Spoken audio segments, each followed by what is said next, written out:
కర్ణాటకలోని తుంగభద్ర డ్యాం 33 కొత్త క్రస్ట్ గేట్లు ఓపెన్ ప్రారంభించిన ముగ్గురు ముఖ్యమంత్రులు. ప్రాజెక్టులు బాగుంటేనే భవిష్యత్తు తరాలు బాగుంటాయన్న చంద్రబాబు, వాటిని పరిరక్షించుకోవాల్సిన అవసరం ఎంతో ఉందని వ్యాఖ్య. తుంగభద్ర నూతన క్రస్ట్ గేట్ల ప్రారంభం చరిత్రలో నిలిచే ఘట్టమన్న సీఎం రేవంత్ రెడ్డి.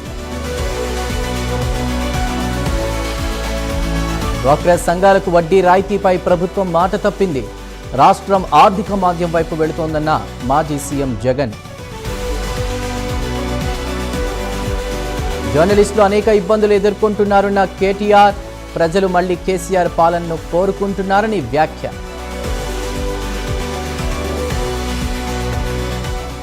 ప్రస్తుత రాజకీయాలు దిగజారిపోయాయన్న కిరణ్ కుమార్ రెడ్డి, సిద్ధాంతాలను పక్కన పెట్టి ఒకరినొకరు కించపరుచుకుంటున్నారని విమర్శ.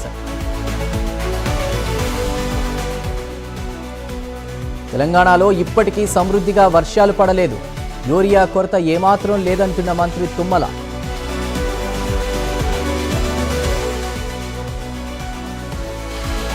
అమరావతిలో నిర్మాణంలో ఉన్న బసవతారకం క్యాన్సర్ ఆసుపత్రి ప్రజలకు సేవ చేయాలనే ధ్యేయంతో నిర్మిస్తున్నట్లు బాలకృష్ణ వెల్లడి.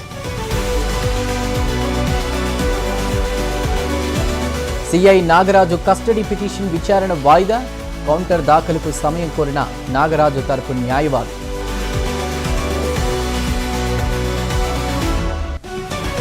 ప్రైవేట్ కాలేజీలకు తెలంగాణ హైకోర్టులో ఊరట, ఫీజులపై ఇచ్చిన జీవో నెంబర్ 9 పై స్టే ఇచ్చిన న్యాయస్థానం.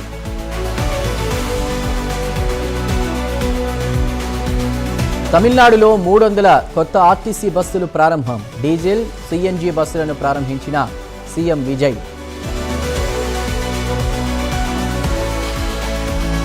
వెనిజువేలా భూకంప ఘటనపై పీఎం మోదీ దిగ్భ్రాంతి, సహాయానికి సిద్ధమని భరోసా.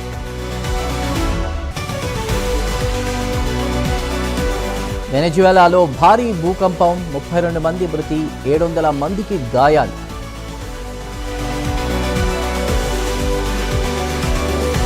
భూకంపాల దెబ్బకు ఉలిక్కిపడ్డ 2 దేశాలు, జపాన్లో 6.9, వెనిజువేలాలో 7.1గా తీవ్రత నమోదు. భారీగా పతనమైన బంగారం ధరలు, 1,40,000కు చేరిన 24 క్యారెట్ల 10 గ్రాముల బంగారం ధర.